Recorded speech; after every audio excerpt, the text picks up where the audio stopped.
All right, so let's drag this guy out a little bit. And drag that guy out a little bit. And let's go ahead and smooth in the center so this snaps to our reference.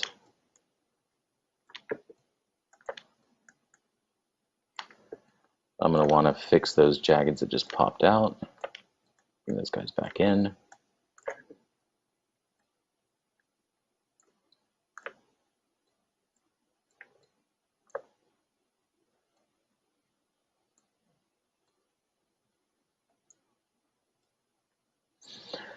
So you want the outside of the joint, you want the edges or the animatable edges to be close together.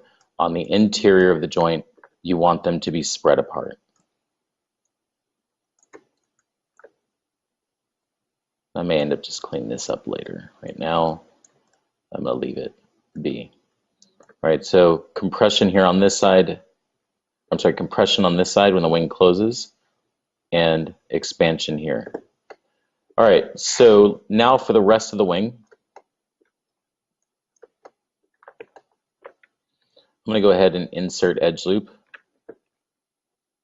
all the way around, and these are structural edge loops, just to hold the shape. I'm going to try to avoid touching the joint.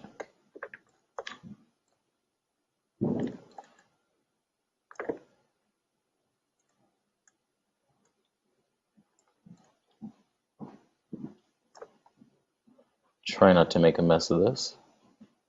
There we go. Let's drop in another one right here. Just relax those out.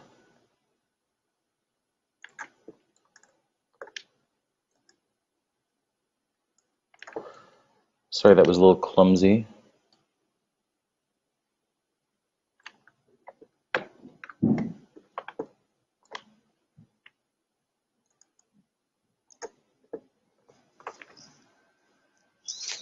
My machine's responding a little bit slowly today. Make sure I have nothing else running.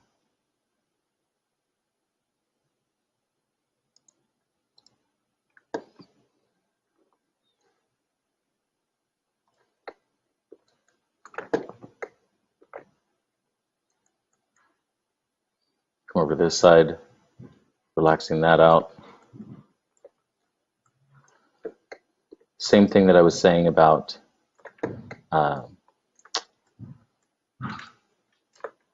the belly or the body, is I want to make sure that I'm capturing the silhouette.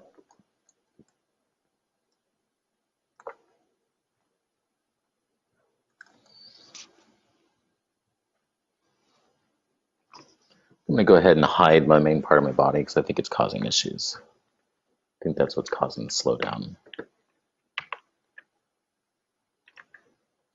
Let's see if that moves. There we go. That's a little bit better.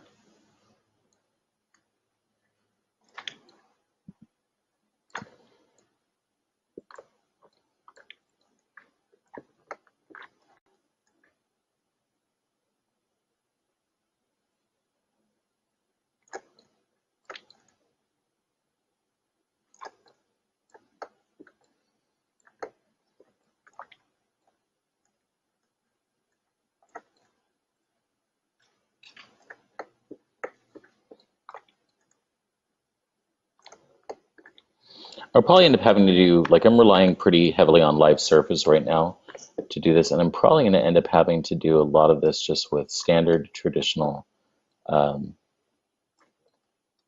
snapping to reference surface, like grids or point snapping.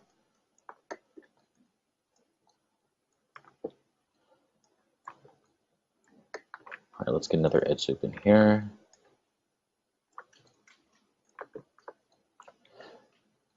And I didn't do a whole lot to the wing, so honestly what I'm really looking for is just structure. I'm not going to stress too much about the entire silhouette. If you have spent quite a bit of time, you'll need to invest more time in snapping to the surface than I'm going to right now.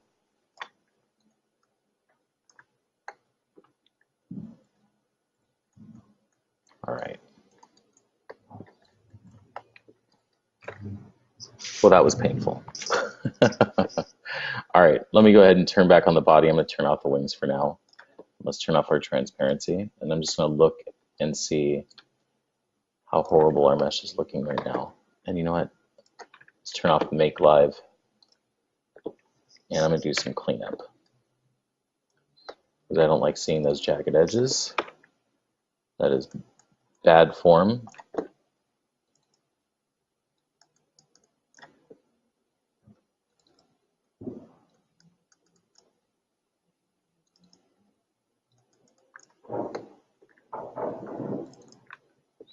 I also don't want those at an angle like that.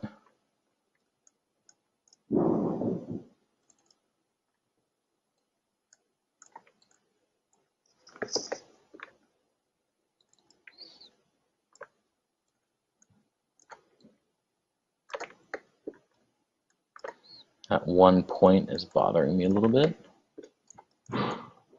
but I think for right now I'll be okay. So let's go to vertex, move. I want to hold down the C key to snap to the curve or snap to the edge.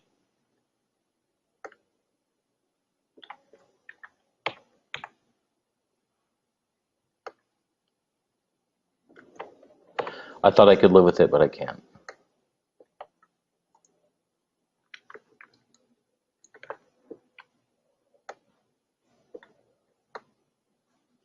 There we go. It's a little better. The only issue I'm seeing right now is that we're really dense on the underside of the wing and that we're very light on the upper portion of the wing.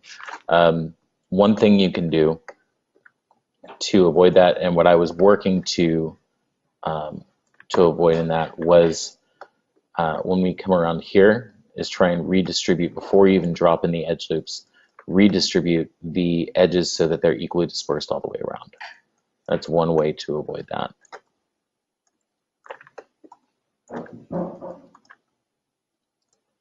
At this point, to avoid that, I'd say that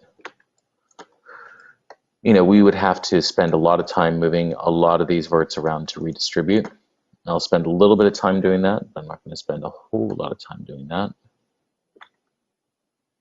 Part of me doesn't completely mind that the lower portion of the wing is dense, just thinking of it flying in. But I do want, I want some beauty up here so that the wing folds, we see something nice. When it's flying and you're looking at it from below, I mean, it's okay. Optimally, you want equal distribution.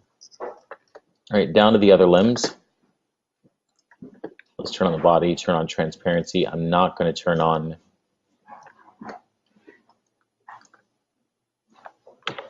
the make live, but I am going to turn this into a reference mesh so we can't select it. There we go.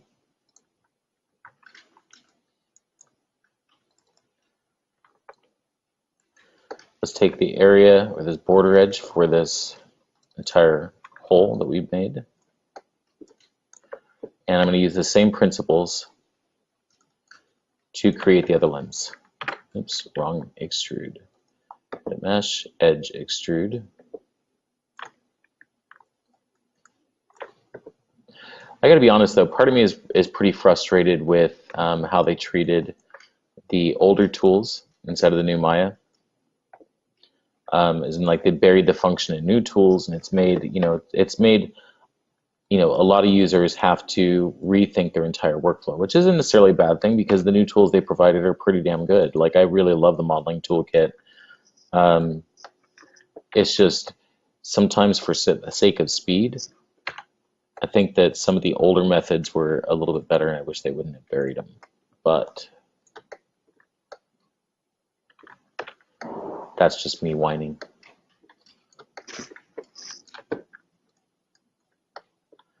All right.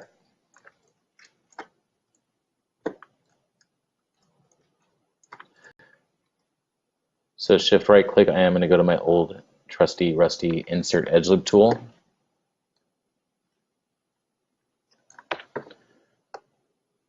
Let's first even this up, rotate it out. and then scale down. And I'm just setting the base of the arm.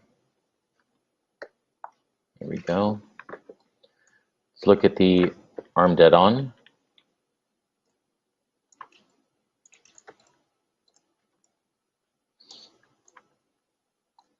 Drop in one edge for the joint here. Let's pull that back.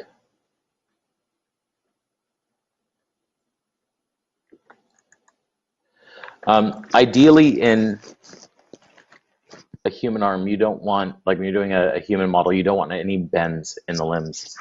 I look at the creatures being a little bit unique in that there will always be a slight bend in this area. It'll never fully extend straight.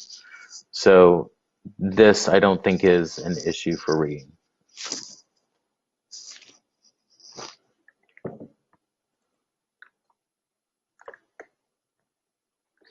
There we go.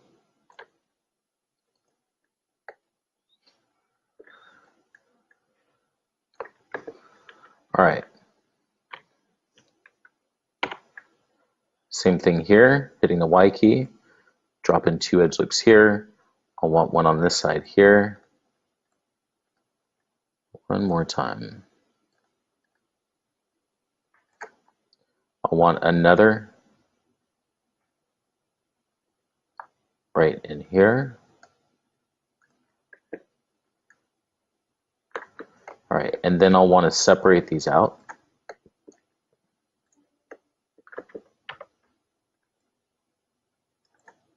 So I'm just going to do this manually, not snapping to my reference, holding down the C key. And I'll probably want to turn off my body ref for this too. That's why I'm getting this spinning wheel. It's trying to snap to that 500,000 poly mesh.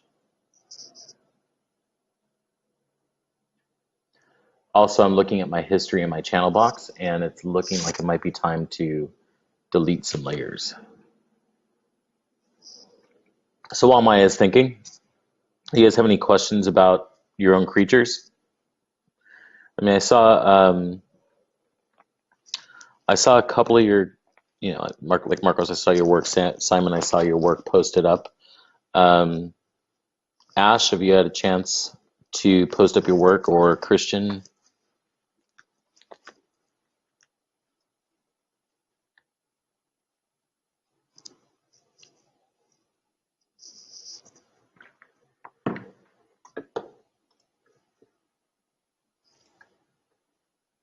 Okay, I'll check it out as soon as we're out of class. And I'll give you some feedback.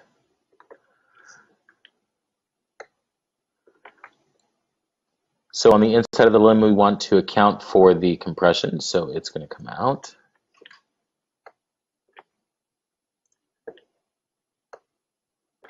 Like that.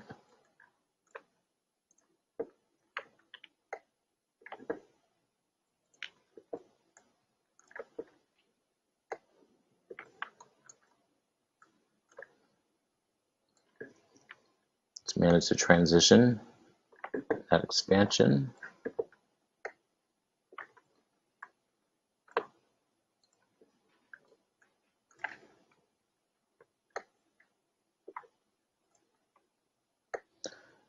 The relaxing of the mesh too is something that we can handle inside of ZBrush. When you actually subdivide it, it'll end up relaxing out a good portion of the mesh for you. So you don't have to spend a whole lot of time smoothing.